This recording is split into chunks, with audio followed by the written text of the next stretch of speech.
The morning of August 24th, 1943. Mid-Atlantic, 27 degrees north, 37 degrees west. Kapitänleutnant August Maus stood on the conning tower of UN 85, scanning the horizon through salt-crusted binoculars. The air was thick, heavy. His lookouts shifted nervously beside him, their anti-aircraft guns loaded and ready. For weeks now, the patrols had been different, worse. The old certainties had vanished. Preparing and narrating this type of story took us long efforts and hard work. So, if you are enjoying the story, please consider subscribing to our channel. Then he saw it, a dark speck against the morning sky, growing larger, not from shore, too far out. His stomach tightened. An aircraft carrier, out here, in the middle of nowhere. He barked orders, and the klaxon wailed. The crew scrambled, but there was no time. The Grumman Avenger and Wildcat dove together, their engines screaming. Machine gun fire ripped across the deck. The lookouts fell. The anti-aircraft crew died where they stood. Depth charges tumbled through the air. The hull ruptured. Seawater flooded the battery compartments. Chlorine gas billowed through the cramped corridors. The diesel engine caught fire. Darkness swallowed everything as the electrical systems died. Maus knew. He had always known this moment would come, but not like this. Not from a carrier that shouldn't exist. He gave the order. Abandon ship. 40 men made it to the surface. Only 36 would be pulled from the water alive. The rest succumbed to wounds, to poison, to the sea itself. As the destroyer USS Barker hauled the survivors aboard, Maus looked back at the spot where his boat had disappeared. The escort carrier USS Core circled above, her aircraft already searching for the next victim. This wasn't war anymore. This was extermination.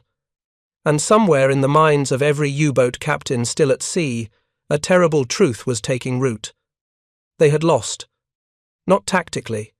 Not temporarily. Completely. If you're enjoying this deep dive into the story, hit the subscribe button and let us know in the comments from where in the world you are watching from today. The story of how German U-boat commanders went from confident hunters to hunted prey isn't just about one sinking.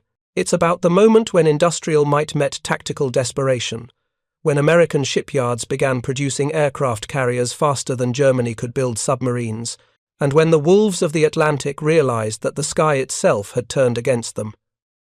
This is the story of how 200 escort carriers changed everything. November 1942. The Battle of the Atlantic was entering its darkest phase. German U-boats prowled the shipping lanes with near impunity, sinking merchant vessels faster than the Allies could replace them. Admiral Karl Dönitz commanded over 200 operational U-boats, with more sliding down the slipways every month. His wolf-pack tactics had brought Britain to the edge of starvation. The mathematics were simple and brutal. Sink ships faster than they can be built. Starve the island. Win the war. For the U-boat crews, those months felt like vindication. They were the elite, the supermen of the Kriegsmarine. When a boat returned to Lorient or Saint-Nazaire, brass bands played on the docks, pretty girls threw flowers. The best food, the best wine, health resorts, everything a hero deserved. They believed they were invincible. Why wouldn't they? The tonnage war was tilting in Germany's favour. In March 1943 alone, 82 ships went down in the Atlantic, 476,000 tons. The convoys fought through storms and darkness, merchantmen scattered across hundreds of miles of ocean, desperately trying to reach safe harbours. And in the middle of it all, a gap, a killing zone. The Mid-Atlantic air gap, where land-based aircraft from Britain, Canada and Iceland couldn't reach. The U-boats called it the Black Pit. For them, it was paradise. For the Allies, it was a graveyard. But something was changing. In the dockyards of America, on the Columbia River in Vancouver, Washington, a revolution was taking shape. Henry Kaiser, the man who had transformed Liberty ship production from a year-long process into a 90-day sprint, had turned his attention to a new problem. Aircraft carriers. Not the massive fleet carriers that took 3 years to build. Something smaller, faster to produce, expendable. The idea wasn't new. The British had experimented with escort carriers since early in the war, converting merchant hulls into floating airfields. HMS Audacity had proven the concept before being sunk in December 1941. The presence of even a handful of aircraft dramatically reduced U-boat effectiveness. They couldn't surface to charge batteries, couldn't maintain pursuit speed, couldn't coordinate wolf-pack attacks. A carrier changed everything. But there weren't enough of them. Building traditional carriers was slow, expensive, consumed resources needed for fleet operations in the Pacific. So Kaiser proposed something that made naval architects blanch: mass production, assembly line techniques, prefabricated sections, welded, not riveted. He claimed he could build 50 carriers in less than 2 years. Admiral Ernest King, Commander-in-Chief of the U.S. Fleet, called it impossible, called it wasteful. But Kaiser went over his head, straight to President Roosevelt, who understood what was at stake. On November 3, 1942, the keel of USS Casablanca was laid down, hull number 1092, the first of a series that would rewrite naval warfare. She was small, only 512 feet long, displacing 7,800 tons light. Her reciprocating engines could push her to 19 knots, adequate for convoy work but glacial compared to fleet carriers. She had virtually no armor, just splinter plating.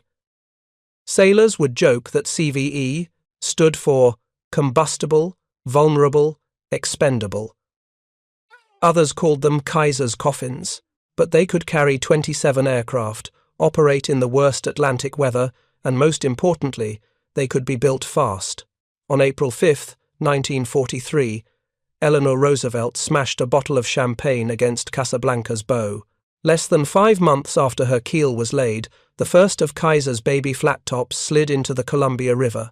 Her sisters would follow at a breathtaking pace, nearly 1 carrier per week. By July 1944, 50 Casablanca-class carriers would be in service. It was a feat of industrial production that stunned even America's allies. But the Casablancas were only part of the story. The Bogue class, converted from C-3 cargo ships, had been entering service since early 1942. 45 of them were built, 34 transferred to the Royal Navy under Lend-Lease. The Sangamon class, converted from oiler hulls, proved highly successful in both Atlantic and Pacific operations. When combined with the earlier Long Island class and the final Commencement Bay class, America would ultimately operate approximately 120 escort carriers during the war. Britain operated 45 of her own. For the Germans, these numbers represented something beyond defeat. They represented impossibility. In January 1943, the Kriegsmarine had 240 operational U-boats, the highest number of the war. Production stood at 20 boats per month, a strong fleet by any measure. But America was commissioning escort carriers at nearly the same rate. And unlike U-boats, carriers didn't require experienced crews that took years to train. They required industrial workers who could weld steel and paint hulls. The carriers themselves were crude by fleet carrier standards. The Casablancas rolled hard in rough seas, their narrow beams making them unstable in Atlantic storms.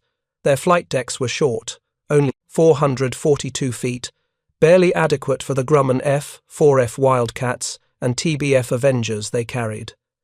The hangar decks were cramped, the crew quarters, worse. Men slept in shifts, hot bunking in spaces that reeked of aviation fuel and sweat. But none of that mattered. What mattered was that they could launch aircraft in the middle of the ocean. What mattered was that U-boats could no longer surface safely.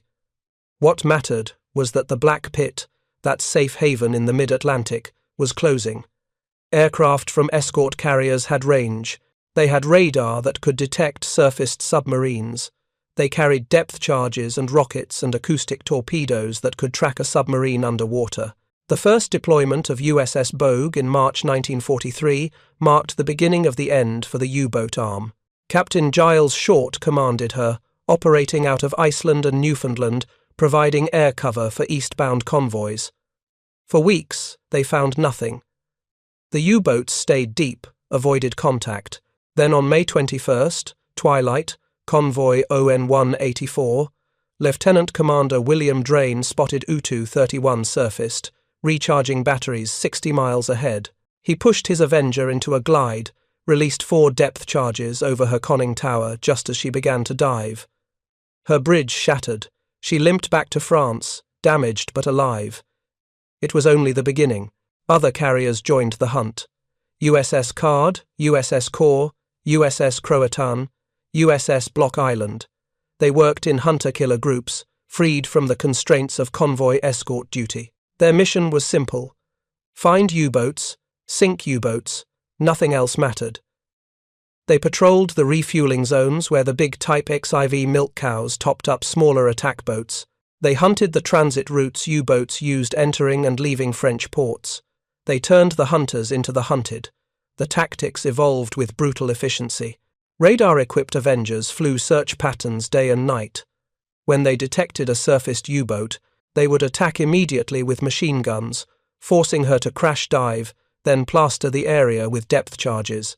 If she stayed down, the escorting destroyers would hold sonar contact, hammering the steel hull with repeated attacks until she was forced to surface or die. If she surfaced, the aircraft were waiting. It was a game with only one outcome. The Germans tried to adapt. They installed more anti-aircraft guns, the quad 20mm mounts that could throw up walls of fire. U-333 in March 1943 even managed to shoot down an attacking aircraft. Dönitz ordered boats to fight on the surface rather than dive. It was a death sentence. The aircraft came in too fast, too many. The guns couldn't track them all. They developed the Wannsee radar detector, hoping to detect Allied radar before the aircraft arrived. The Allies switched frequencies. They tried coating U-boats with alberic rubber tiles to absorb sonar. It helped, but only marginally. They experimented with Schnorchel breathing tubes that allowed diesel engines to run while submerged. Too little, too late. Every innovation met a counter-innovation. Every tactic found a counter-tactic.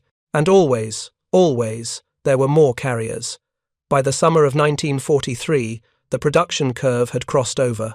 More escort carriers were being commissioned than U-boats were being built. The mathematics that Dönitz had relied on reversed. Now it was the U-boat arm that couldn't replace losses. Now it was German submariners who faced impossible odds. The men felt it first. U-boat crews had always known the danger, accepted the risk. In the early years, they had a fighting chance. Stealth, surprise, the vast emptiness of the ocean to hide in. But by mid-1943, that was gone. Crews reported seeing aircraft everywhere. Any time they surfaced, within minutes, a plane appeared. They couldn't recharge batteries properly, couldn't run on the surface at cruising speed, couldn't coordinate with other boats. The radio chatter that once orchestrated wolf pack attacks now just gave away their positions to enemy direction finders. Morale, carefully cultivated with shore leave and propaganda, began to crack. The brass bands still played when boats returned. The girls still threw flowers. But the faces of the men climbing out of the hatches told a different story. Hollow eyes, gaunt cheeks. The 1,000-yard stare of men who had looked death in the face and knew they would meet it again. Some crews did 3 patrols a year. After May 1943, few lasted that long. The interrogation reports from captured submariners reveal the shift. Early in the war, German crews had been arrogant, confident, full of Nazi fervour. By late 1943, they were polite, cooperative, almost relieved. One officer, when asked why Germany was losing, simply said, "Too many aircraft. They're everywhere. We can't surface. We can't fight. It's hopeless." Hopeless. It appears again and again in the captured documents, conversations overheard in POW camps, letters seized before mailing, the accumulated testimony of men who had seen their friends die in steel coffins at the bottom of the ocean. Men who understood that the tonnage war they had been winning was now being won by the enemy. May 1943 would become known as Black May in German naval annals. 43 U-boats lost in a single month, 25% of the operational fleet, gone. For every convoy attacked, for every merchant ship sunk, the cost was unbearable. Convoy ONS-5 fought off more than 50 U-boats, lost 13 ships but killed 6 submarines. Convoy SC-130 destroyed 5 U-boats without losing a single merchant vessel. Among those killed was Peter Dönitz, the Admiral's own son, drowned aboard Unine 54. On May 24th, Dönitz made the decision that would define the rest of the war. He withdrew the wolf packs from the North Atlantic, not temporarily, indefinitely. The signal went out to all boats, return to base. The Battle of the Atlantic, the campaign that had nearly starved Britain into submission, was over. The U-boats had lost. The carriers had won not through superior tactics or better crews, but through sheer, overwhelming numbers. For every U-boat at sea, there were now multiple carriers prowling the convoy routes. For every submarine commander trying to coordinate an attack, there were dozens of aircraft overhead, their radar probing the darkness. The ocean, once vast enough to hide in, had become a killing ground, and the German submariners knew it. Increments, in small victories that accumulated into something undeniable. The escort carriers and their hunter-killer groups developed their methods through trial, through error, through the hard lessons that come from actual combat. Each patrol refined the techniques, each sinking added to the institutional knowledge. By the fall of 1943, hunting U-boats had become a science. USS Card under Captain Arnold Buster Isbell became one of the most successful hunter-killers. On her first 2 patrols in August and October 1943, her air group sank 8 U-boats. 8. It was an extraordinary tally, achieved through relentless pressure and tactical innovation. Isbell's crews developed the creeping attack, where one aircraft would track a submerged U-boat while directing a surface ship into position for a depth charge run. They pioneered night hunting using radar-equipped Avengers that could detect surfaced submarines, recharging batteries under cover of darkness. The Germans had relied on night surface, running for years. British ASDIC sonar couldn't detect them unless they were submerged. Surface lookouts couldn't spot the low-profile boats in the dark. But microwave radar changed everything. The 10-centimeter wavelength sets fitted to American aircraft could pick up a submarine's conning tower from miles away. The U-boats would be running on the surface, diesel engines rumbling, battery banks charging, completely unaware until the aircraft was on top of them. By then, it was too late. The Grumman TBF Avenger became the primary weapon of the escort carriers. It was a chunky, reliable aircraft, built to take punishment and keep flying. 3 crew: pilot, turret gunner, and radioman bombardier. Range of 1,000 miles. Could carry 2,000 pounds of ordnance in its bomb bay or 8 rockets under the wings. The TBM-1D variant, built by General Motors, featured ASD microwave radar that could detect surfaced submarines through fog, through darkness, through weather that would ground any visual observer. The FM-2 Wildcat provided fighter cover and strafing capability. General Motors built this variant specifically for escort carrier operations. It had a more powerful engine than earlier. Wildcats could reach 330 miles per hour and carried 450 caliber machine guns. More importantly, its shorter takeoff and landing distances made it ideal for the cramped flight decks of the Casablanca-class carriers. The pilots who flew these aircraft were often fresh from training, learning their trade on the job, making mistakes that sometimes cost them their lives. Lieutenant Junior Grade Robert P. Williams flew Avengers from USS Core. His logbook recorded patrol after patrol, hours of monotonous searching broken by moments of pure adrenaline. On September 6, 1943, his radar operator picked up a contact 12 miles out. Williams altered course, descended to wavetop height, closed the distance. At 2 miles, the submarine's lookouts spotted him. The anti-aircraft guns opened up immediately. Quad 20mm mounts, fast-firing, deadly accurate. Williams held his course. The tracers walked toward his aircraft, green and red streaks in the grey Atlantic afternoon. His turret gunner returned fire, trying to suppress the U-boat's guns. At half a mile, Williams could see men scrambling on the deck, could see the conning tower beginning to dip as the captain ordered a crash dive. He pickled his depth charges, felt the aircraft lurch upward as the weight fell away. 4 charges, spaced to bracket the diving submarine. He pulled up hard, banking away from the boat. The explosions threw up columns of white water. The submarine continued diving, disappearing beneath the surface. Williams circled, watched his radio man drop a sonobuoy, listening for sounds of the damaged boat. Nothing. Either she had escaped, or she had gone deep, too deep for the sonobuoy to detect. Williams marked the position, radioed the escort destroyers. They would take over now, holding contact with their sonar, prosecuting the attack with depth charges until the submarine surfaced or died. This was the pattern. Aircraft detected, attacked, and tracked. Surface ships delivered the killing blows. It was coordinated, professional, methodical. Each element of the hunter-killer group had its role. The carriers provided the eyes, the aircraft that could search vast areas of ocean. The destroyers provided the muscle, the depth charges, and hedgehogs that could kill a submerged submarine. Together, they were unstoppable. If you find this story engaging, please take a moment to subscribe and enable notifications. It helps us continue producing in-depth content like this. The Type 40 U-tankers, the so-called milk cows, became priority targets. These massive submarines carried no torpedoes, only fuel and supplies. They displaced 1,900 tons, nearly twice the size of a Type 7 attack boat. Each one could carry 432 tons of fuel, resupplying a dozen smaller submarines far from their French bases.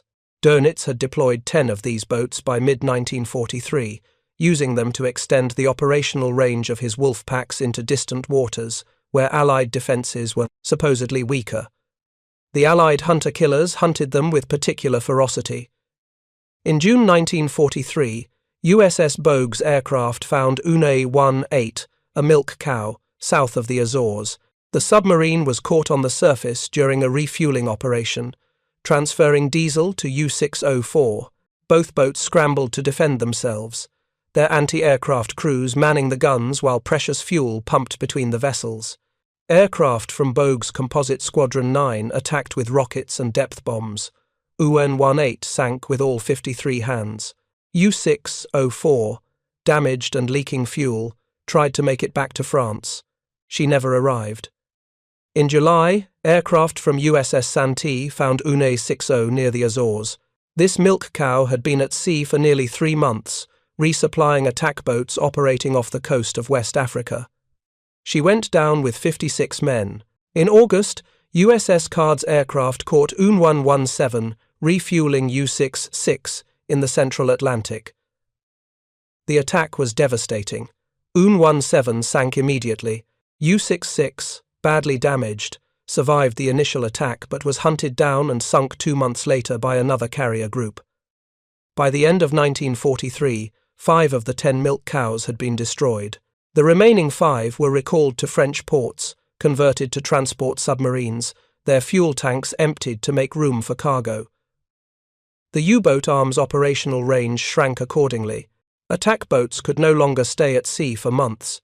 They had to return to base more frequently, running the gauntlet of aircraft patrols in the Bay of Biscay, exposing themselves to attack during the most vulnerable part of any patrol, the transit to and from operational areas. The intelligence picture improved dramatically as well. The Allies had been reading German naval Enigma traffic intermittently since early in the war, but the addition of a 4th rotor to U-boat Enigma machines in February 1942 had created a blackout lasting most of that year. British mathematicians and code breakers at Bletchley Park, working with captured Enigma machines and code books, finally cracked the new 4-rotor cipher in December 1942. By January 1943, they were reading U-boat communications with minimal delay, sometimes within hours of transmission. Every signal sent by a U-boat gave away information: position, fuel state, torpedo inventory, damage reports, requests for supplies.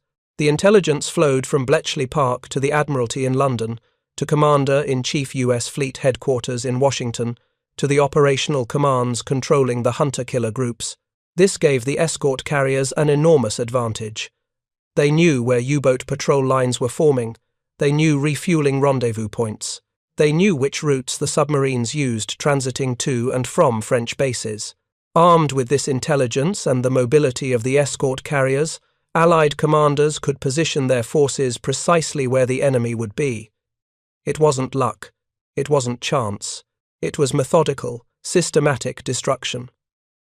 The 10th Fleet, established in May 1943 under Admiral Francis Lowe, coordinated all Atlantic anti-submarine operations. Lowe had access to ultra-intelligence, to position reports from convoys, to reconnaissance data from long-range patrol aircraft. He could direct the hunter-killer groups like chess pieces, moving them to intercept U-boats before the Germans even knew they'd been detected. The U-boat crews felt the noose tightening. Every signal sent gave away a position. Every attempt to coordinate an attack brought aircraft down upon them. Some commanders stopped transmitting altogether, operating in radio silence, hoping isolation would equal survival. But isolation meant no coordination, no wolf-pack tactics, no concentrated force to overwhelm convoy escorts. Individual boats attacking individually stood no chance against the layers of defense now, protecting Allied shipping.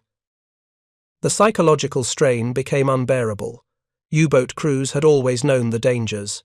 The early crews, the men who sailed in 1940 and 1941, had faced British destroyers and corvettes, armed with primitive sonar and unreliable depth charges. They had survived through skill and luck and the vast emptiness of the Atlantic. But by 1943, survival wasn't about skill anymore. It was pure chance. You surfaced at night to charge batteries, and either an aircraft appeared or it didn't. You transmitted a position report, and either direction-finding equipment pinpointed you or it didn't. You operated in waters where carrier groups prowled, and either they found you or they didn't.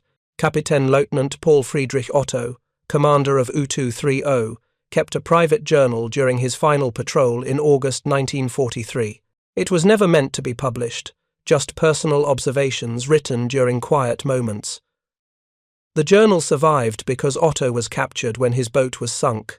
In it, he described the constant tension. We surface only at night now, and even then only when absolutely necessary. The batteries are always half depleted. The air below is foul. The men are exhausted. This morning we detected an aircraft on our radar detector. We dived immediately, stayed down for 6 hours. When we surfaced again, another aircraft. We are being hunted like animals. There is no rest, no safety. I do not know how much longer we can continue. Otto's boat was sunk on August 23rd by aircraft from USS Card. He and 28 of his crew survived. 16 died in the attack. In the POW camp at Griesdale Hall in England, Otto spoke with other captured U-boat officers. The conversations were recorded by hidden microphones, part of British intelligence efforts. Otto told another captain, "We knew it was over when we started seeing carriers everywhere. Not just one. Multiple carriers. In areas where carriers shouldn't even be. That's when I understood. The Americans can build them faster than we can sink them. What's the point of continuing?" The human cost mounted on both sides, but disproportionately. Allied merchant seamen still died in torpedo attacks. The freighter Robert Rowan, hit by a torpedo in July 1943, exploded with such force that debris rained down on ships a mile away. The tanker Ohio, torpedoed in September, burned for 3 days before sinking. Her entire crew of 41 perished. They were men with families, with homes to return to, with futures stolen by German torpedoes. Escort carrier crews faced danger every time their fragile ships sailed into contested waters. On November 25, 1943, Japanese submarine Ione 75 torpedoed USS Liscombe Bay at Tarawa in the Pacific. The torpedo struck her bomb magazine. The explosion killed 644 men instantly, including Rear Admiral Henry Mullenix and Captain Irving Wiltsey. The Casablanca-class carriers were indeed combustible and vulnerable. Their thin hulls, their massive stores of aviation fuel, their ammunition magazines all packed into 7,800 tons of steel. A single torpedo in the right place could destroy them completely. But for every Allied loss, the Germans bled more.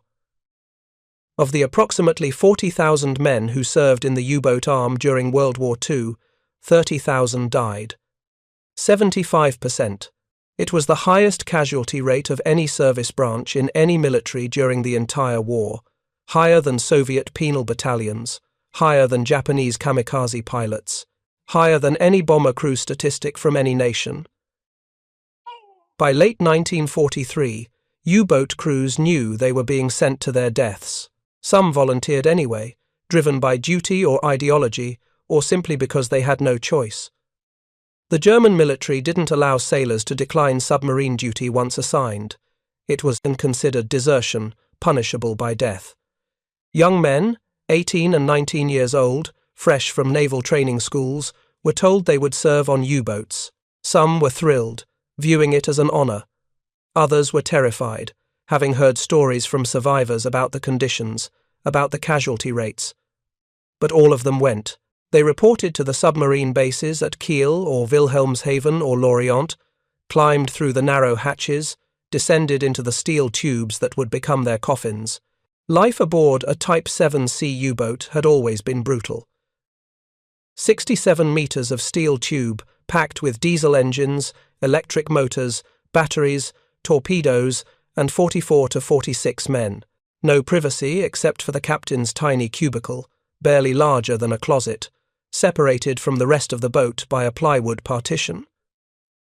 No showers, one toilet, forward near the captain's quarters, often broken or unusable when the boat was deep.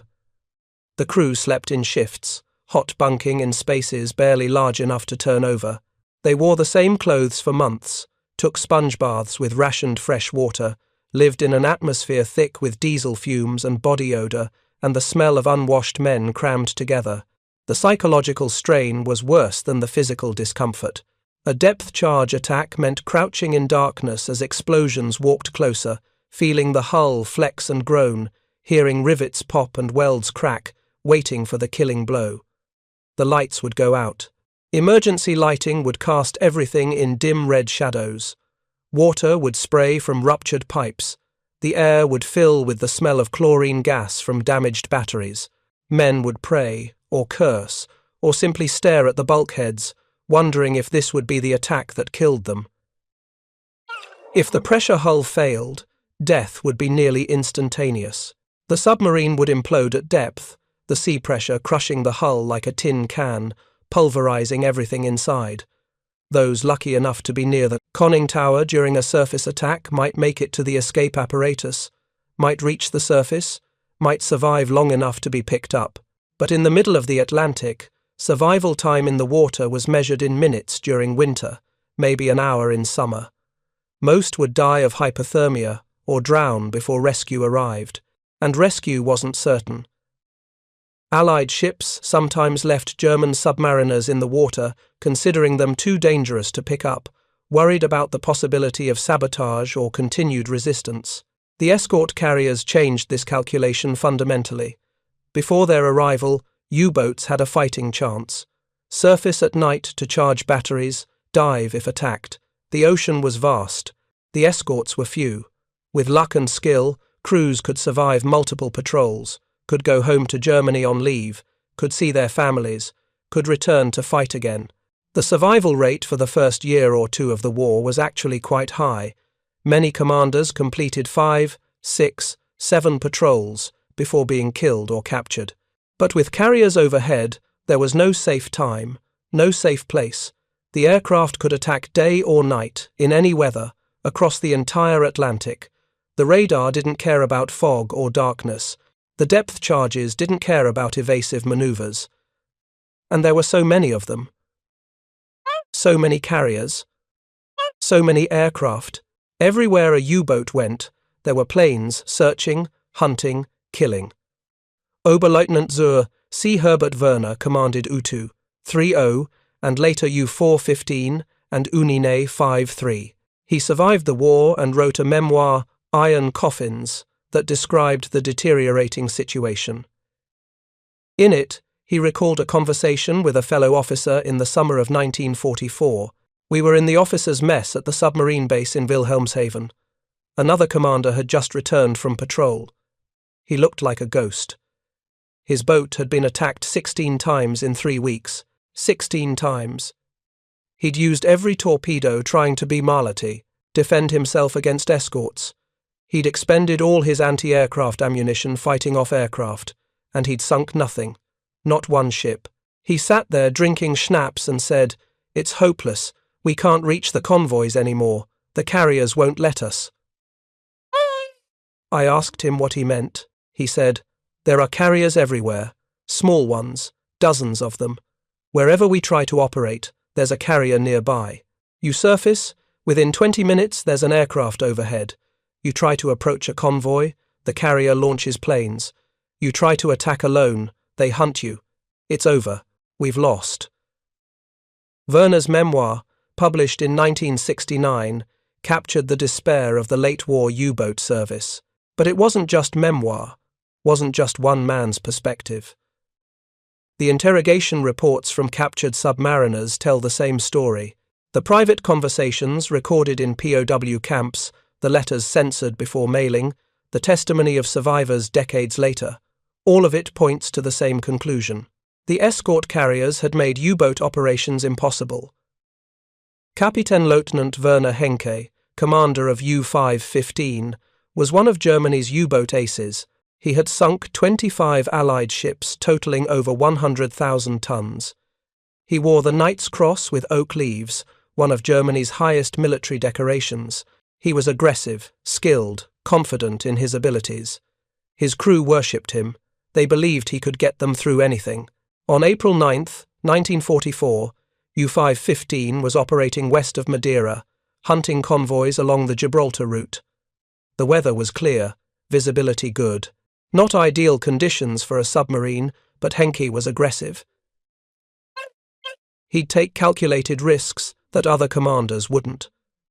At 1400 hours, his lookouts spotted aircraft on the horizon.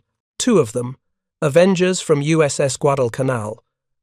Preparing and narrating this type of story took us long efforts and hard work.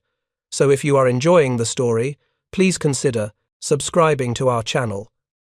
Henke ordered battle stations. His crew manned the anti-aircraft guns, the quad 20mm mounts, and the single 20mm guns.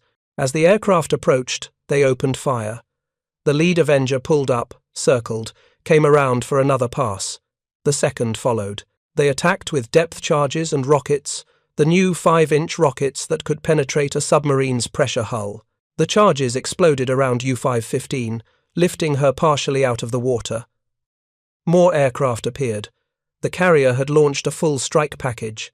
Wildcats strafed the submarine, their 50-caliber machine guns tearing through the crew on deck. The anti-aircraft gun crews fell, replaced by other men who lasted only seconds before they too were cut down. The pressure hull took hits, began flooding. The electric motors shorted out. The diesel engines seized. Destroyer escorts arrived. USS Pope, USS Chatelaine, USS Pillsbury, USS Flaherty. They formed a line and closed in, their 5-inch guns firing at point-blank range. Henke fought back. His remaining deck gun crew returned fire, scoring hits on one of the destroyers. But it was futile. The destroyers were armoured. The submarine was not. Shells ripped through the conning tower, shredded the deck, penetrated the control room. Henke gave the order. Abandon ship. Scuttle. He opened the vents, flooding the ballast tanks deliberately. U-515 began to sink. 43 men made it off the boat and into the water. 16 died aboard her. The destroyers pulled the survivors out. Henke was the last, refusing rescue until all his men were safe. It was a gesture of honour, of responsibility. Even in defeat, he was their captain. In captivity at Fort Hunt, Virginia, Henke was interrogated extensively. He was an ace, a commander with years of experience, someone who could provide valuable intelligence. The Americans treated him well, following the Geneva Convention protocols. But Henke remained defiant. He was a Nazi, a true believer. He refused to accept that Germany was losing, but even he couldn't deny what he'd seen. When asked about the escort carriers, his attitude changed. The defiance faded. He spoke plainly. "There are too many of them. We counted 17 carriers operating in the Atlantic, 17 that we knew about. There are probably more. How can we fight that? How can we operate when every convoy has air cover, when every refueling zone is patrolled, when every transit route is watched? We can't. It's impossible." The interrogator pressed him. "Were the carriers effective?" Henke laughed bitterly. "Effective? They've destroyed us, not through superior skill, through numbers. You build them faster than we can sink them. You have so many that you can afford to lose some, and it doesn't matter. We lose one boat, one crew, and it takes 6 months to replace them. You lose a carrier, you have 10 more. That's not war, that's extermination." On June 15, 1944, Werner Henke attempted to escape from the POW camp. It was a foolish gesture, born of desperation and pride. Guards spotted him climbing the fence. They ordered him to stop. He refused. They opened fire. He was killed instantly, one bullet through the chest, dead before he hit the ground. He was 41 years old. His body was buried in an unmarked grave at the Alexandria National Cemetery. No ceremony, no military honors, just another casualty. The statistics bore out Henke's bleak assessment. In the 6 months between April and September 1944, CVE support groups accounted for 60% of all U-boats sunk by US forces in the Atlantic and Mediterranean. 60%, not convoy escorts, not shore-based aircraft, not surface hunter groups. The baby flat-tops that Admiral King had once opposed, that sailors mocked as Kaiser's coffins, were now the primary killers of German submarines. The numbers were staggering. USS Card sank 8 U-boats in 2 patrols. USS Core sank 13 during her service. USS Bogue accounted for 9. USS Croatan got 8. USS Guadalcanal, the most famous, officially credited with 7 but probably involved in more that couldn't be confirmed. The Block Island group sank 7 before the carrier herself was torpedoed and sunk. Every escort carrier in the Atlantic had U-boat kills to its credit. Every composite squadron had pilots who became aces at submarine hunting. But the kills weren't the full story. The mere presence of the carriers changed U-boat tactics completely. Submarines that might have pressed an attack pulled back when they detected aircraft. Wolf packs that might have coordinated against a convoy scattered when a carrier appeared. Refueling operations were cancelled at the first hint of radar contact. The carriers didn't have to sink every U-boat. They just had to be there, a constant threat, making every moment on the surface a gamble with death. German submarine commanders began developing paranoia. Was that dot on the horizon a merchant ship or an escort? Was that radar contact a patrol aircraft or a carrier-based plane? Should they attack or retreat? Should they surface to charge batteries or stay submerged? Every decision carried potentially fatal consequences. The certainty that had characterized early war operations evaporated. In its place came hesitation, doubt, fear. The operational logs from surviving U-boats paint a picture of increasing desperation. Boats would spend days submerged, running on batteries, surfacing only for brief periods to gulp air and run diesel engines. The crew would be exhausted, the air foul, the batteries depleted. They would surface, and immediately an aircraft would appear, forcing them back down. Sometimes this cycle repeated 3, 4, 5 times before they could get enough charge to continue. Captains began falsifying patrol reports, claiming to have sighted convoys they never approached, torpedoed ships that never existed. It was a survival mechanism.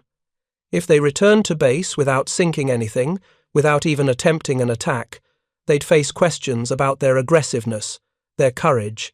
Better to claim the convoys were too heavily escorted, that aircraft forced them to break off, that conditions were impossible, all of which was true, but it was also an admission of defeat. The impact extended beyond the submarines themselves.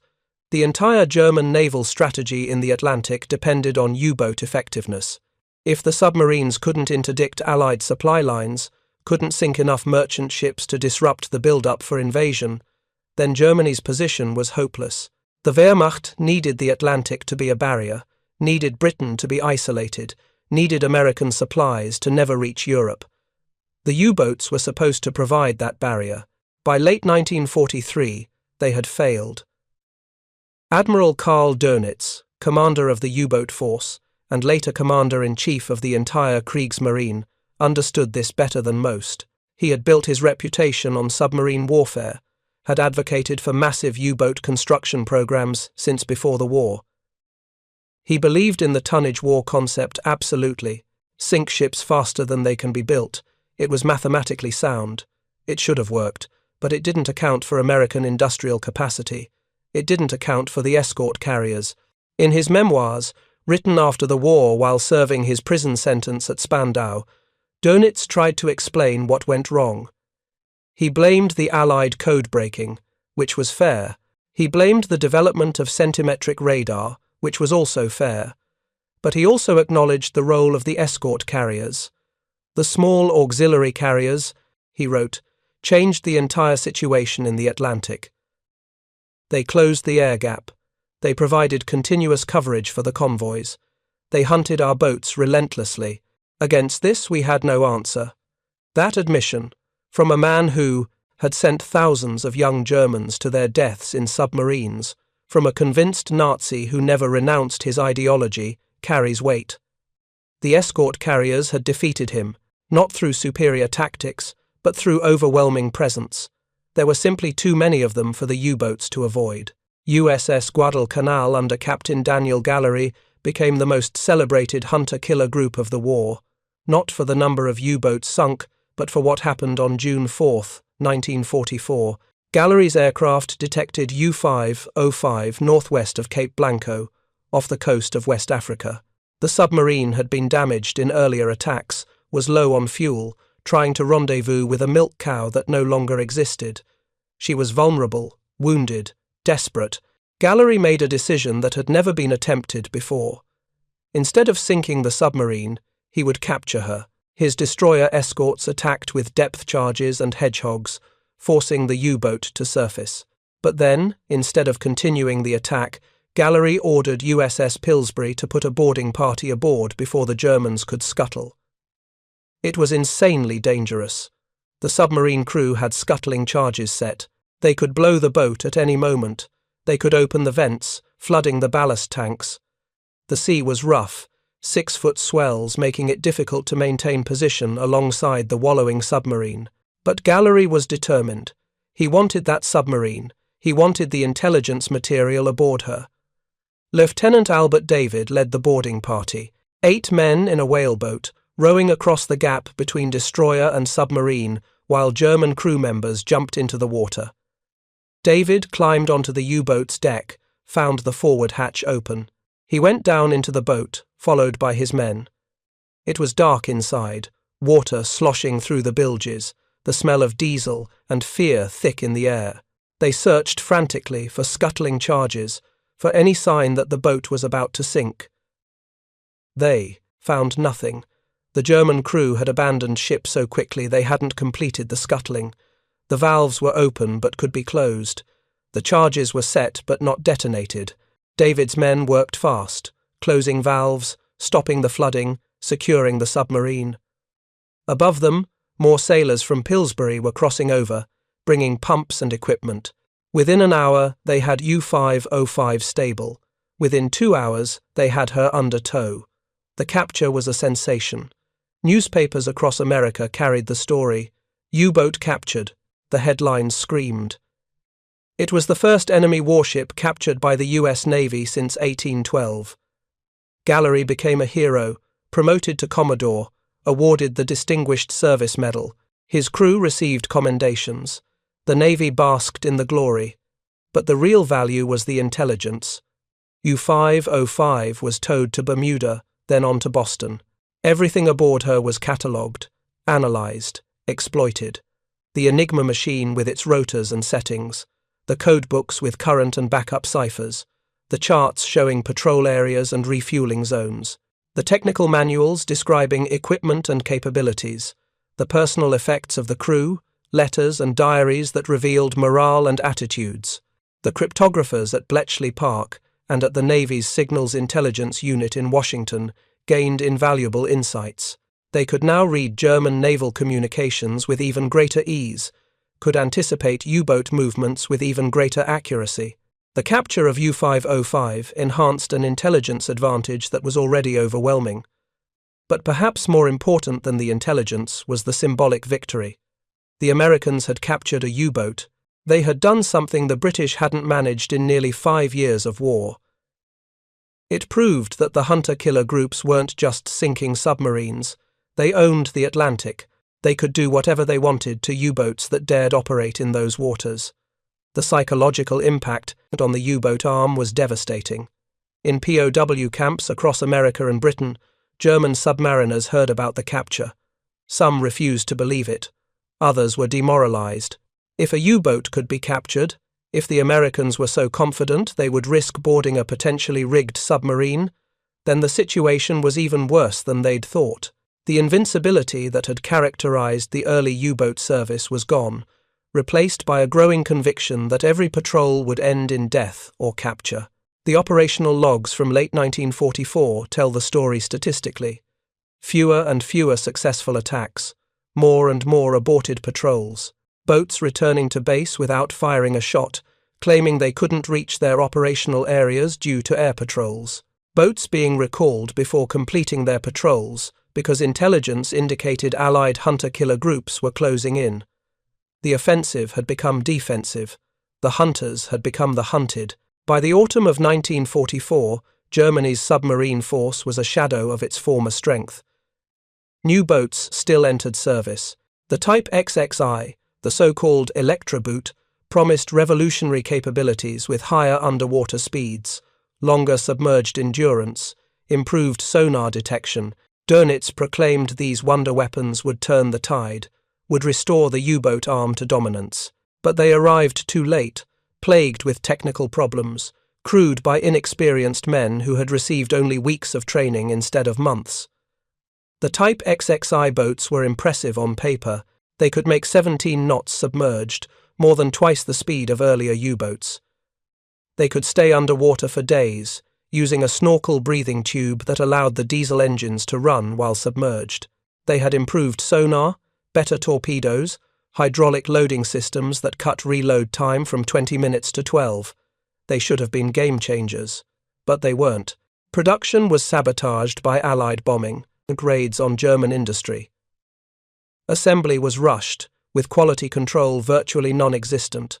Crews were inadequately trained on the new systems, and most critically, by the time the Type XXIs entered service in early 1945, the war was already lost. Some boats completed patrols without ever firing a torpedo. Some never reached their patrol areas at all, sunk during transit by the ubiquitous Allied aircraft that patrolled every mile of Atlantic coastline. The conventional U-boats, the Type VIIs, and Type IX that had formed the backbone of the submarine fleet, continued operations but with decreasing effectiveness. Their commanders were increasingly young, inexperienced officers, fresh from submarine school. The aces were mostly dead. Kretschmer, captured in March 1941. Prien, killed in March 1941. Schepke, killed the same month. Luth, killed by friendly fire in May 1945. Top survived but was transferred to staff positions. Surin survived and became a trainer.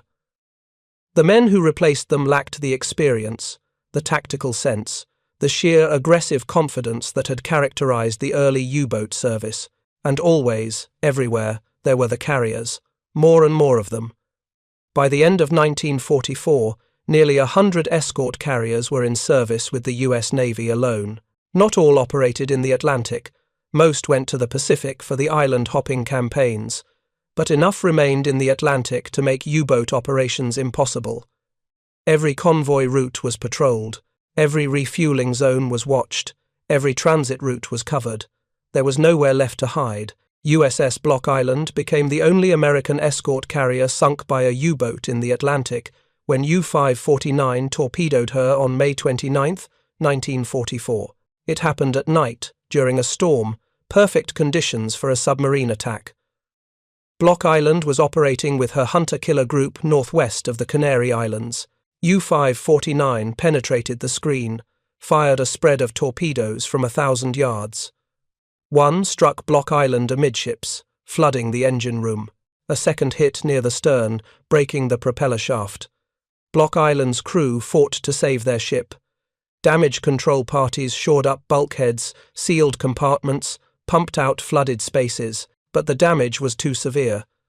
The carrier listed heavily to port, began settling by the stern. Captain Francis Hughes gave the order to abandon ship. The crew went over the side in an orderly fashion, disciplined even in disaster. 6 men were killed in the torpedo explosions. The rest were picked up by the escort destroyers. Block Island sank at 0:13 hours, slipping beneath the waves stern first. It was a rare victory for the U-boat arm, a moment of success in an ocean of failure. Dönitz proclaimed it a great triumph. German propaganda made much of it. But the victory was hollow. U-549 was hunted relentlessly by aircraft from Block Island's sister carriers and by the destroyer escorts that had been screening the carrier. She was located, tracked, attacked repeatedly. On June 8, 9 days after sinking Block Island, U-549 was herself sunk by depth charges from destroyer escorts USS Eugene E. Elmore and USS Ahrens. All 56 men aboard died. That pattern repeated itself throughout the last year of the war. Any U-boat that managed a successful attack immediately became the target of overwhelming force. The hunter-killer groups would converge on the area, aircraft would blanket the search zone, surface ships would prosecute contacts until the submarine was destroyed. There was no escape. A successful attack was a death sentence. For U-boat commanders still at sea, the situation had become utterly hopeless. That word appears again and again in captured documents, in interrogation transcripts, in private conversations recorded in POW camps. Hopeless. They couldn't reach the convoys, couldn't coordinate attacks, couldn't surface without risking immediate death from aircraft, couldn't stay submerged long enough to evade detection. Their mission had become not sinking ships, but simply surviving long enough to return to base, and many didn't make it even that far. Oberleutnant zur See Helmut Mansek commanded U-758, a Type 7C, that entered service in October 1944. He completed one patrol, a nightmare journey through the Bay of Biscay and into the North Atlantic. In his war diary, since captured and archived, he recorded the experience, surfaced twice in 14 days. Both times, aircraft appeared within minutes, submerged for 12 days straight, air-fouled, batteries nearly depleted, crew morale non-existent. 2 men attempted suicide, 1 succeeded, reached patrol area but could not close convoy due to air cover, returned to base without firing a shot. Command asked why I didn't press the attack. I told them it would have been suicide. They didn't believe me. They think we're cowards. They don't understand what it's like out there. Mansek's boat was sunk on her second patrol in May 1945, just days before Germany's surrender. Aircraft from a British escort carrier caught her on the surface near the Hebrides. She dived but didn't dive fast enough. A depth charge crippled her steering. She surfaced, tried to fight with her deck guns. More aircraft appeared. She was destroyed in 15 minutes. Mansek and 11 crewmates survived. 33 died. In a POW camp interview, Mansek was asked what had broken the U-boat arm. He thought for a long moment before answering. "The carriers?" he said quietly. "We knew we had lost the moment we started seeing so many carriers, not just 2 or 3, dozens. Everywhere we went, there were aircraft. You couldn't hide. You couldn't fight. All you could do was dive and pray they didn't find you. But they always found you. Always. That's when you know. It's hopeless." His words echo across the decades, a testament to the effectiveness of the escort carriers. They hadn't won through technological superiority or tactical brilliance. They had won through sheer overwhelming numbers, through the brutal application of American industrial power. Henry Kaiser's shipyards in Vancouver had churned out carriers at a rate of nearly one per week during the peak production period. 50 Casablanca-class carriers built in 21 months. It was an achievement that only American industry could accomplish, and it was that achievement, more than any single battle or tactical innovation, that broke the U-boat arm. The Germans could build excellent submarines, they could train competent crews, they could develop aggressive tactics, but they couldn't build submarines faster than America could build carriers. They couldn't train crews faster than they were being killed. They couldn't innovate fast enough to counter the Allied advantages in intelligence, in technology, in sheer numerical superiority. The late war statistics tell the story with brutal clarity. In 1943, German shipyards produced 270 U-boats. Allied forces sank 243. In 1944, production fell to 237, while losses climbed to 241. The production line could no longer keep up with casualties. The training schools couldn't produce experienced crews fast enough. The tactical situation had deteriorated beyond redemption. By the final months of the war, U-boat operations were little more than suicide missions. Boats went out knowing they probably wouldn't return. Crews said goodbye to families with the understanding they'd never see them again. Young men, 18 and 19 years old, fresh from training, climbed into submarines commanded by 23-year-old officers with perhaps 2 patrols experience. They sailed into waters patrolled by enemy aircraft, hunted by enemy ships, monitored by enemy intelligence. And they died. Most of them died. The escort carriers had created an environment where U-boat operations became impossible, where surfacing meant death, where transmitting meant detection, where every mission was doomed before it began. They turned the Atlantic from a battlefield into a graveyard, and in doing so, they ensured that the supplies, the men, the material needed to win the war would reach their destinations. The convoys got through. Britain survived. The invasion of Europe proceeded on schedule. The escort carriers, humble and ugly and derided, had accomplished their mission. For the German submariners who survived the war, who spent years in Allied POW camps before repatriation, the memory of those carriers remained forever. The sight of aircraft where aircraft shouldn't be, the knowledge that nowhere was safe, the gradual, grinding realization that they were fighting a war they could not possibly win. Some became bitter, some philosophical, but all of them, when asked what turned the tide against them, gave the same answer. Too many carriers, too many aircraft, everywhere, all the time. It was hopeless. Preparing and narrating this type of story took us long efforts and hard work, so if you are enjoying the story, please consider subscribing to our channel.